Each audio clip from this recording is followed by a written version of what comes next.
E aí galera, beleza? Hoje eu vim aqui trazer para vocês o write-up da F4 Tools, que é uma máquina que eu fiz para o CTF da Semana Aratu. Então bora lá. Quando a gente acessa a URL principal, a gente é redirecionado para o barra login, que é basicamente uma página de login onde a gente pode acessar o nome de usuário e senha, ou a gente pode simplesmente criar uma conta aqui. Então eu vou criar uma conta 4ZZZ, senha F4ZZZ. E aqui logar na aplicação com essa conta que a gente acabou de criar. Aqui ele pede para a gente contratar o administrador para receber um código e ativar a minha conta.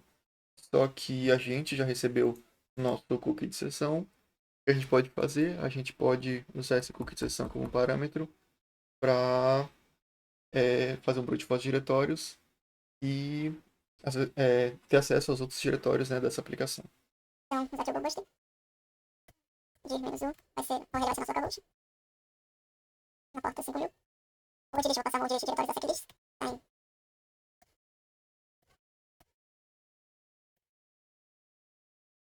E o menos C para passar nossa cookie de sessão, que vai ser session igual a sessão, beleza? Tá, aqui ele tá pedindo pra gente excluir a length zero. Então, mais ou menos. Exclude. Pronto, daqui a gente consegue ter acesso aos outros diretórios da aplicação. A gente tem o barra download, barra login, barra register, menu, logout e verify. Então vamos acessar aqui o barra menu. Aqui no barra menu a gente vê que a gente tem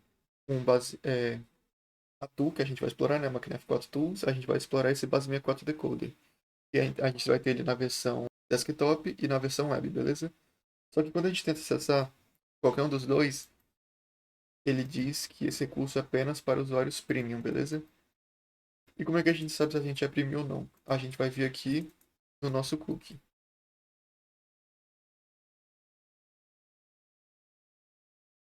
Bom, a gente vai dar uma olhada aqui no cookie. A gente vê que tem um parâmetro chamado premium, que é false ou true, e o nome do nosso usuário, beleza? Então o que a gente vai ter que fazer é pegar esse parâmetro premium e mudar para true. E como é que a gente faz isso? Essa aplicação ela é uma aplicação Flask. E com isso ela vai estar usando uma secret key para assinar os cookies de sessão dela, ok? O que a gente vai fazer? A gente vai usar uma tool chamada Flask Unsign para poder, através de brute force, quebrar esse cookie de sessão, ou quebrar essa secret key e permitir que a gente use essa secret key para assinar um cookie modificado, beleza? Então a gente vai modificar o cookie para true usando a secret key que a gente encontrar, usando a tool e brute force. Vai passar aqui Flask unsign. Menos menos unsign. Para tirar a assinatura do cookie, passar o cookie aqui. Esse aqui. E a gente vai passar a nossa word list. Que vai ser, que eu vou usar aqui no caso, oracle.txt.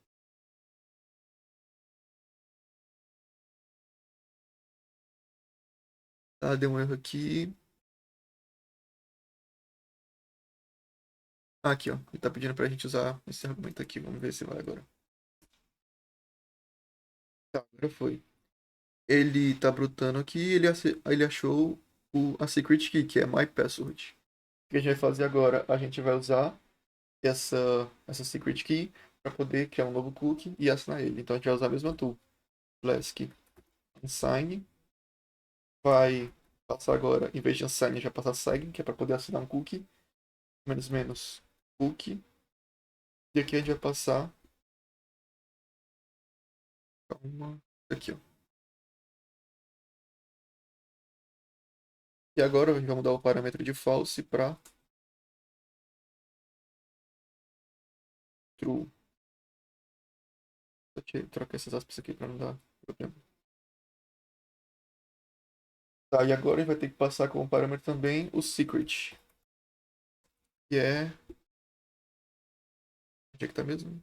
Aqui, my password.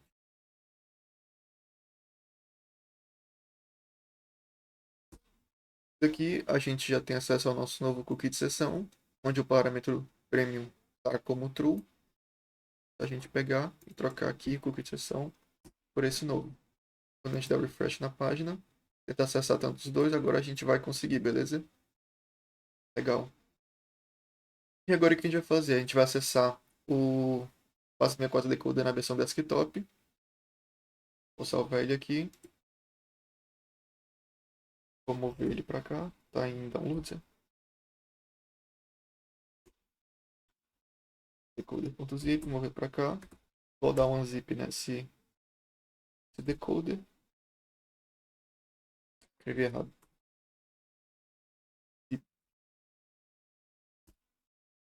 Beleza, ele trouxe pra gente aqui esse decoder.zip. Se a gente dá um get nesse decoder.zip, ou nesse decoder.py, a gente vê o source code da versão desktop do nosso base 64 decoder.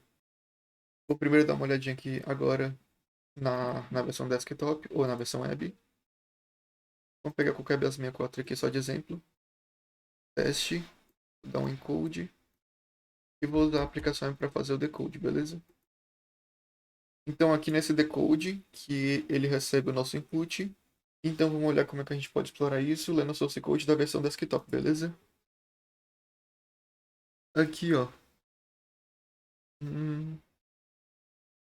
Tá. Esse TXT é basicamente o que ele recebe. Ele só está usando o OS Pulping para poder ler o conteúdo que a gente vai extrair disso aqui. Ele vai dar basicamente um eco no base 64 e vai usar o base 64-D para decodar esse base 64. Só que ele não tem nenhum filtro contra command injection. Então a gente pode simplesmente pegar isso aqui e gerar um payload de command injection para essa aplicação, beleza? Então vamos lá, o que ele está fazendo é isso.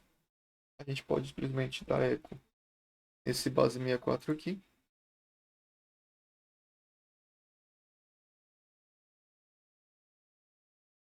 Oi.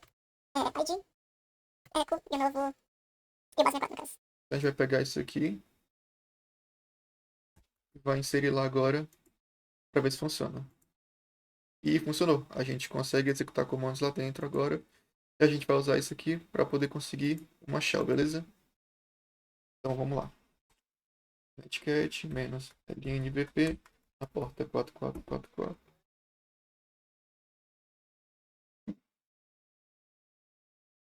Isso aqui serve.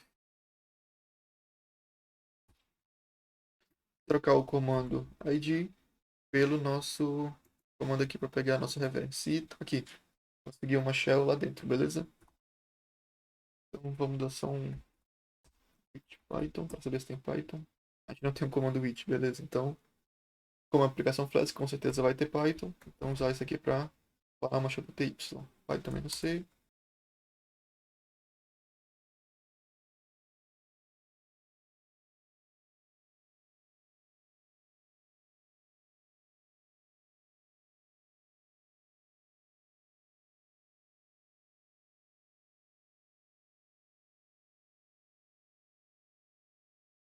Tá, beleza. Agora já está com a nossa shell TTY aqui na aplicação. E a partir de agora a gente vai fazer nossa relação de privilégios aqui dentro, ok? Vamos lá. A gente vai dar o comando aqui sudo "-l". E a gente vai ver que com o usuário que a gente está, a gente consegue executar esse Python HTTP Server aqui dentro da nossa aplicação como usuário F4. Então, sudo -u F4 para rodar como F4 esse comando que a gente consegue. Então ele começou um Python HTTP Server na porta 8000. Vou separar aqui. Vou usar o curly aqui para saber o conteúdo que tem nesse HTTP Server que ele abriu aqui. Daqui a gente consegue ver que a gente consegue puxar flag, a user.txt, e o binário do próprio Python HTTP Server. Então, o que a gente pode fazer agora? A gente pode puxar esse Python HTTP Server para o nosso computador para a gente analisar ele. Então, vamos lá.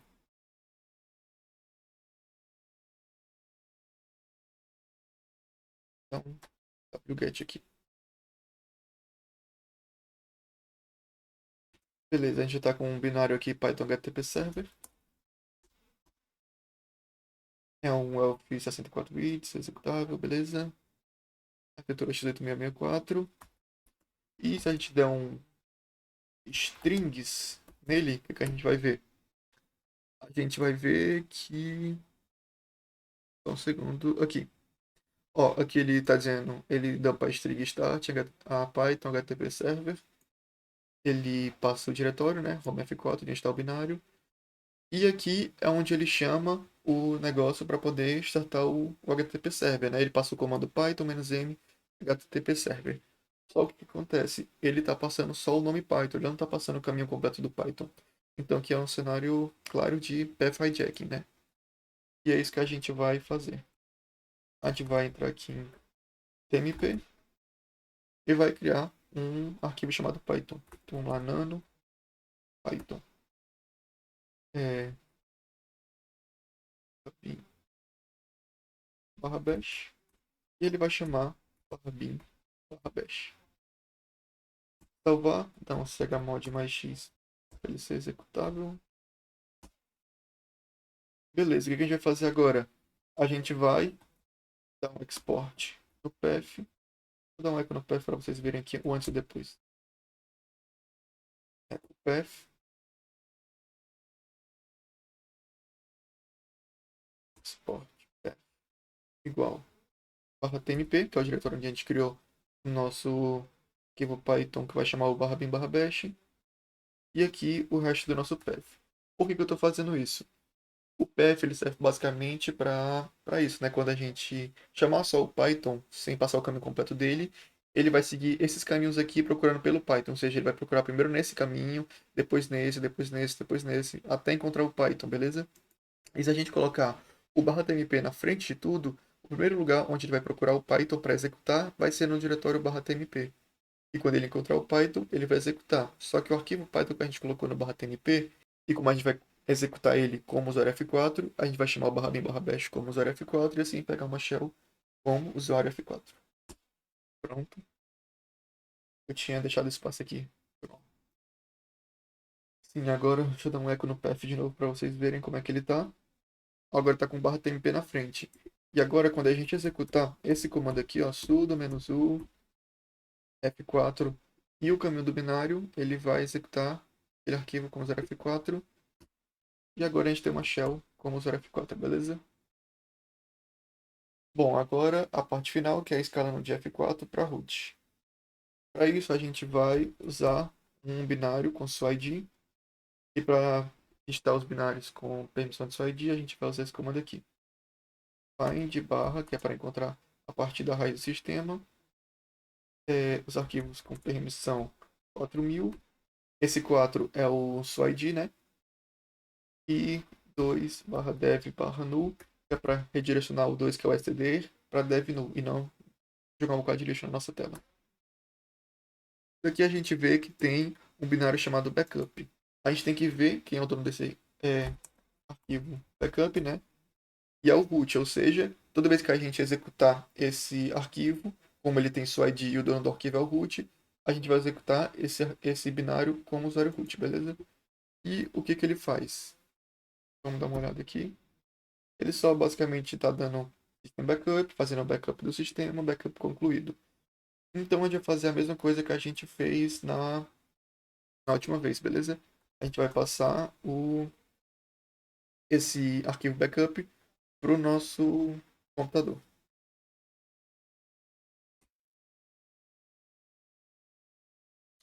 E cadê eu tenho o it?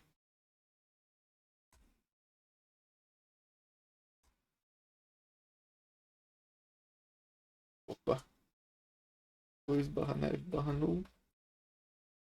Tá, o Python, ele tá aqui, user bin Python. A gente vai usar o Python -m http, né? Aí onde é que tá o caminho do binário?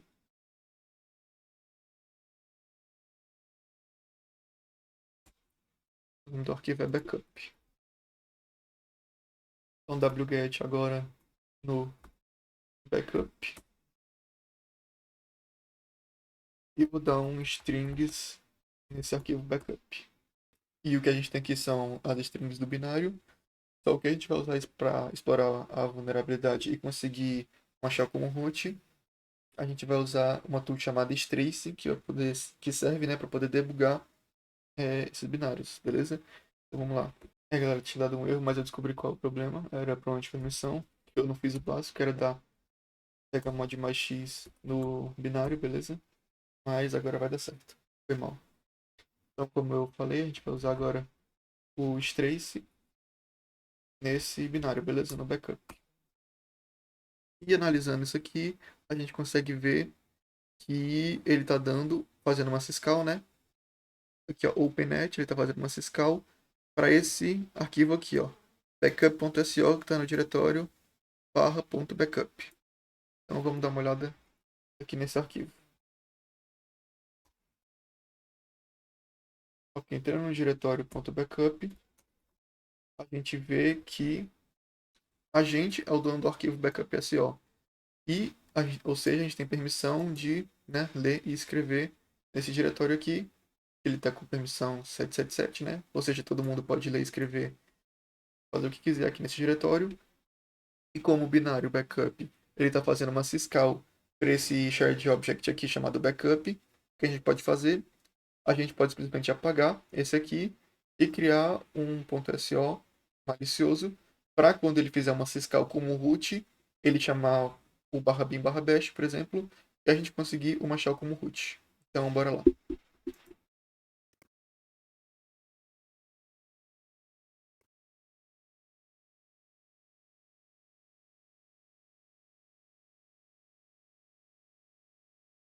Beleza, a gente criou aqui o nosso shared object, ou nosso arquivo.c, agora a gente vai compilar para um shared object. A gente vai remover esse backup.so. Mas agora a gente tem um GCC aqui. Putz, não temos. Vou fazer o seguinte aqui. Cat backup.c. Passar SSO aqui.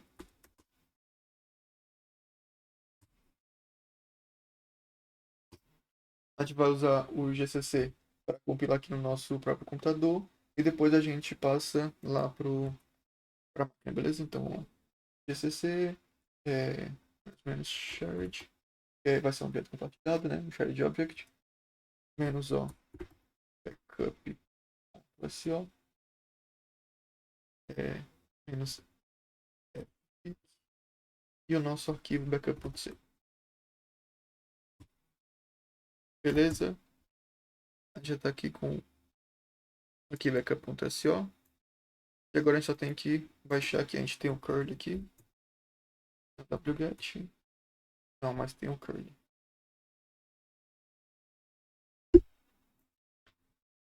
É, Python. Temos http.server. Curl. Nosso localhost mesmo, então é mais fácil. 127.0.0.1 na porta 8000. O arquivo backup.so. E como a gente está usando o curl, a gente vai ter que usar o menos para gerar um output file. Backup.so. Massa. Pronto, a gente está aqui com o nosso binário, ou com o nosso objeto compartilhado aqui, backup.so, que é o malicioso. E a partir de agora, quando a gente executar o binário backup, ele vai fazer uma syscall para esse backup.so e está chamando o /bin /bash para a gente. Aqui, ó. Ele seta o nosso ID, o nosso GED para 0 e chama o /bin /bash. Então, ele estava onde? Era /user, /bin, /backup, né? Ah, eu não acredito que eu escrevi errado. Eu tinha escrevido ali 7 GUID. Eu troquei aqui o pelo i sem querer, mas acabei de corrigir aqui. Vou só compilar de novo. E vou abrir o HTTP server aqui e puxar o .sl de novo. Beleza? Pronto, agora sim vai dar certo.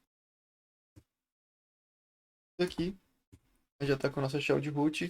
E a gente pode entrar e ler a flag de root.txt.